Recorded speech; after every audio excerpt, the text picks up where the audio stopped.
अपने पुत्र से प्रेम करने के पीछे पिता कोई महत्व नहीं देखता कि पुत्र से प्रेम करूंगा तो बदले में मुझे क्या मिलेगा। माता पिता का प्रेम निस्वार्थ होता है।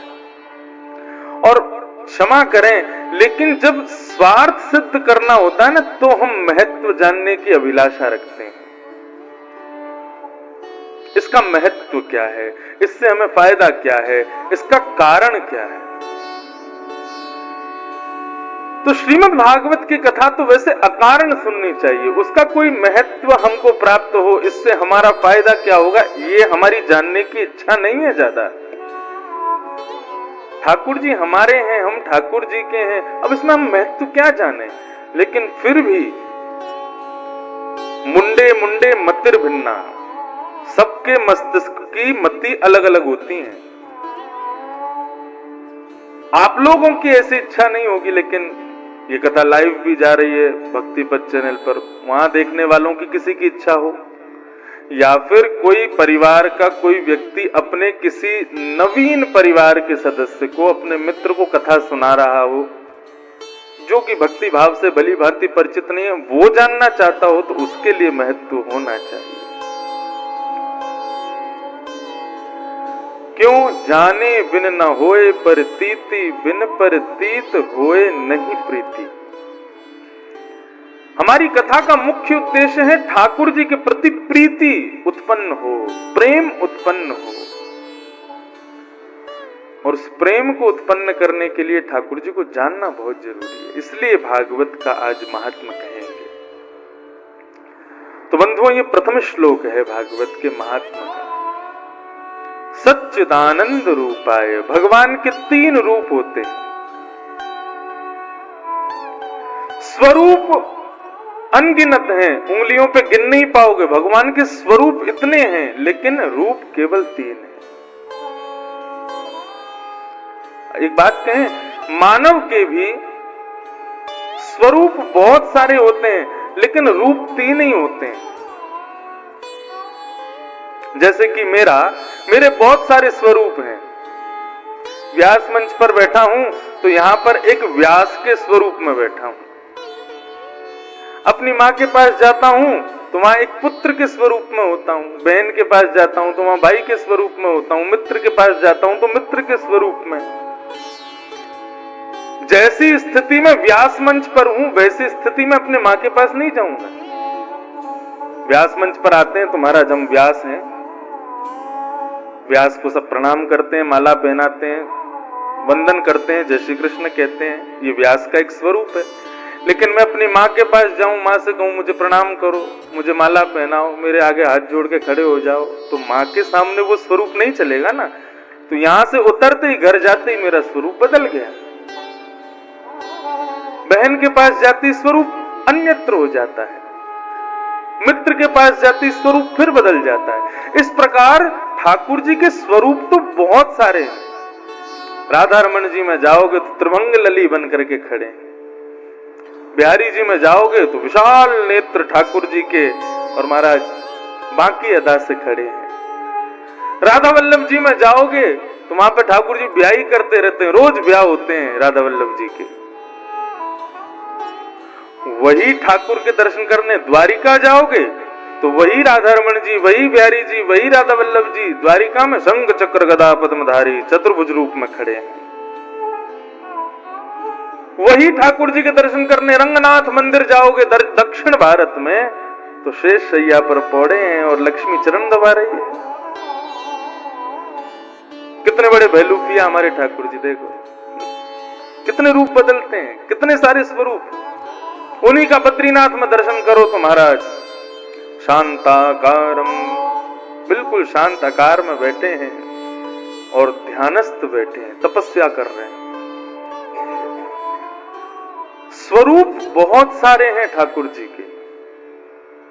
कहीं बांकी अदा से खड़े हैं, कहीं त्रिभंग ललित बन करके खड़े हैं, कहीं गिरवरधारी बन के खड़े हैं, कहीं पर शंख चक्र गदा पद्म धारण करके खड़े हैं। लेकिन ये जितने भी ठाकुर हैं, चाहे वो द्वारिकाधीश हो, चाहे राधा रमन जी हो, चाहे रंगनाथ भगवान हो, चाहे बद्रीनाथ हो, सबके रूप 3 ही।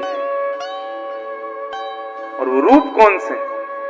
पहला है सत्य, दूसरा चैतन्य और तीसरा आनंद। ठाकुर जी का पहला स्वरूप है सत्य। सत्य के दो भाव हैं। एक तो ठाकुर जी सत्य हैं। सत्य क्यों हैं? क्योंकि जब कुछ भी नहीं था तब भी वो थे। आज सब कुछ है तब भी वो हैं। आगामी कुछ साल बाद कुछ भी नहीं बचेगा लेकिन ठाकुर जी तब भी रहेंगे, इसलिए वो त्रिकालाबाधित सत्य हैं। अब भागवत जी मेरे सामने रखे हैं। मैं व्यास हूं। आज से 25 वर्ष पहले मैं नहीं था, भागवत जी तब भी थी।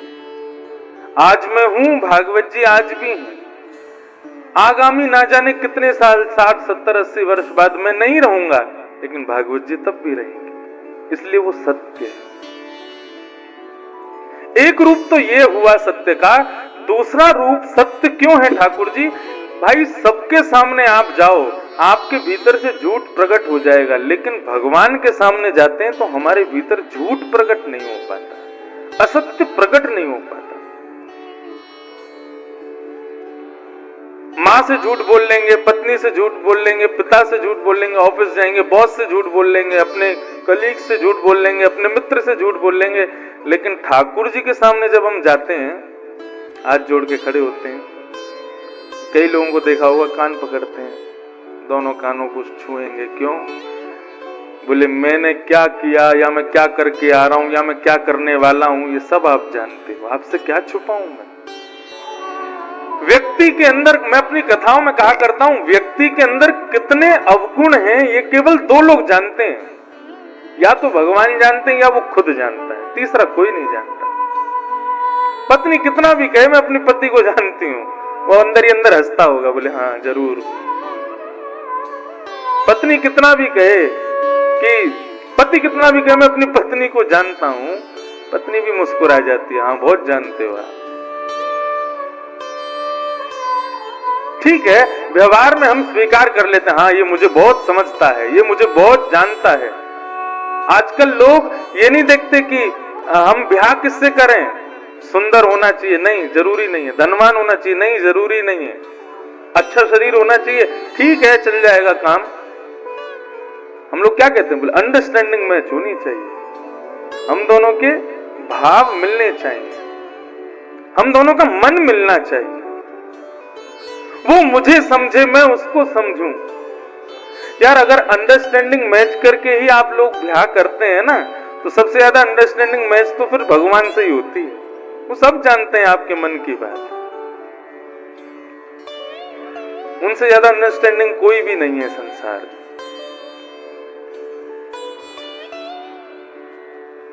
तो भगवान सत्य हैं, इसलिए उनके सामने चाहकर के भी मानव झूठ नहीं बोल पाता, उनके सामने सत्य प्रकट हो ही जाता है।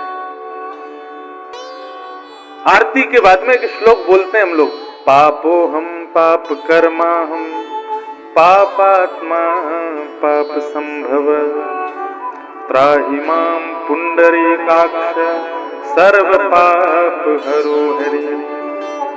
पापो हम, आरती लेते समय ये श्लोक बोलते हैं, पापो हम, मैं पापी हूं, पाप कर्मा हम, मैं पाप करके आ रहा हूं अभी अभी, पापात्मा, मेरी आत्मा में पाप घुसा हुआ है, और पाप संभव, आपकी आरती करने के बाद संभवतः अभी भी पाप करने ही जा रहा हूं। त्राहि माम पुंडरीकाक्ष, हे पुंडरीक भगवान, हे पुंडरीक, में पुंडरीक कहते हैं कमल को, आक्ष मतलब कमल जैसी आंखों वाले, पुंडरीकाक्ष, हे पुंडरीकाक्ष भगवान, हे कमल जैसे आंखों वाले भगवान, त्राहि माम पुंडरीकाक्ष सर्व पाप हरो हरि, हे हरि मेरे पापों का आप हरण करो।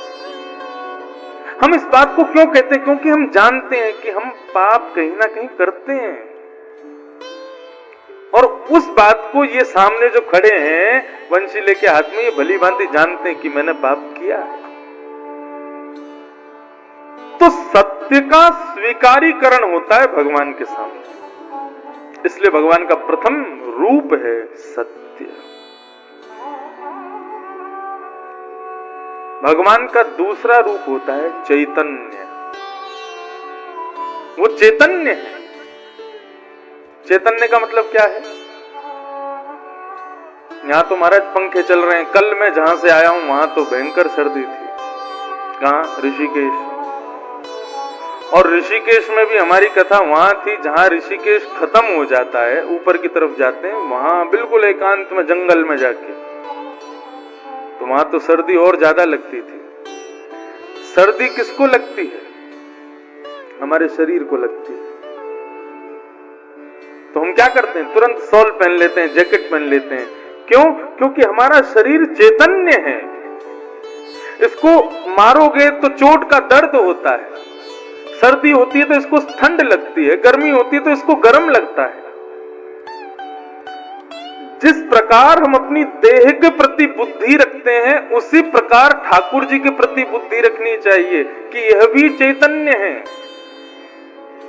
उनके प्रति यह भाव नहीं रखना चाहिए कि कोई मूर्ति खड़ी है, इनको कैसी भी पोशाक पहना दो, कैसे भी ठंडे जल से नवा दो, कोई भी इत्र लगा दो, कैसा भी मुकुट पहना दो, कितनी भी भारी माला पहना दो, ये भाव नहीं। वो चैतन्य है।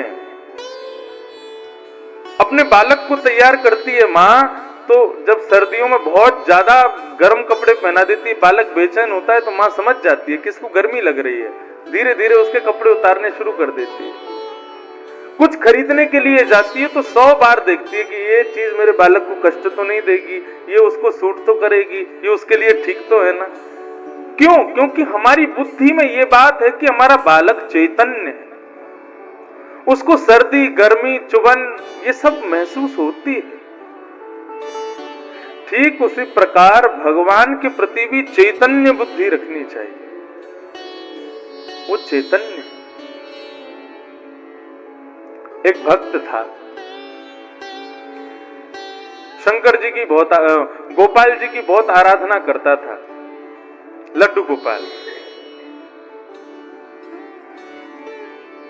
अच्छा एक बात कहें, जैसे ये गोपाल जी विराजमान है, हाँ गोपाल जी कौन है? दिख ही नहीं रहे। अच्छा लड्डू गोपाल और शालिग्राम भगवान। हाँ शालिग्राम जी की आंख तो दिख रही है।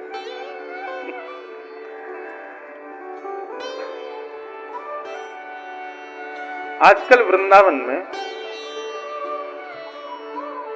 बुरा मत मानना, माताएं ठाकुर जी को लेके सब जगह घूमती हैं। मैंने देखा है, दर्शन किया है।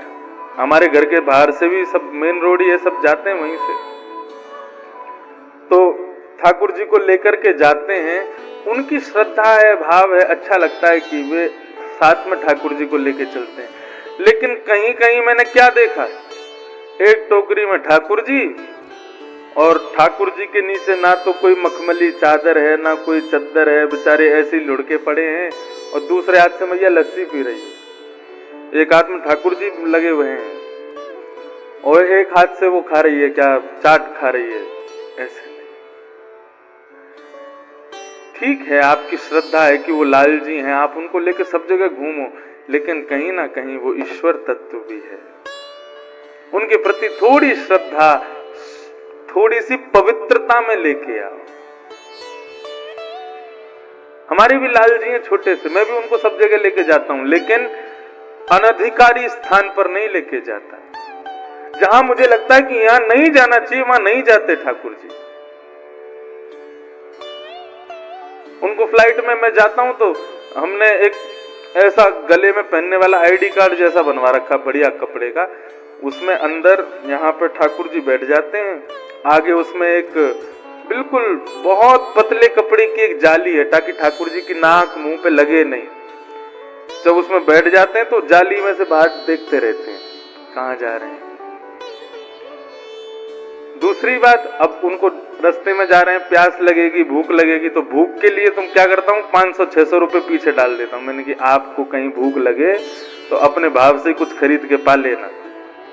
और प्यास के लिए क्या, जो झारी जी होती है जिससे ठाकुर जी जल पीते हैं, उस झारी जी को खाली ही रख देता हूँ और यमुना जी का स्मरण कर लेते हैं। हे यमुना जी, जब भी हमारे लाल जी को प्यास लगे आप झारी जी में आ जाना, इनको प्यास लगे पानी पिला देना।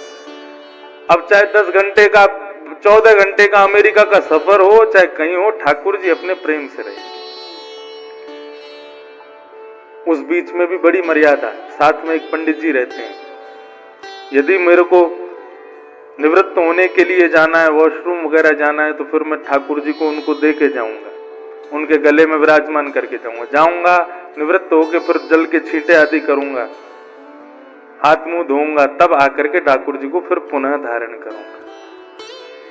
तो ये सब कुछ क्रियाएं हैं। मतलब मेरा कहने का भाव केवल इतना है, आपकी श्रद्धा को नमन है, लेकिन श्रद्धा में केवल एक चीज मिलानी है। क्या? थोड़ी सी पवित्रता। यदि उस पवित्रता के साथ में ठाकुर जी का आस्वादन किया जाए, उनके सेवा में लिया जाए, तो आनंद आ जाए।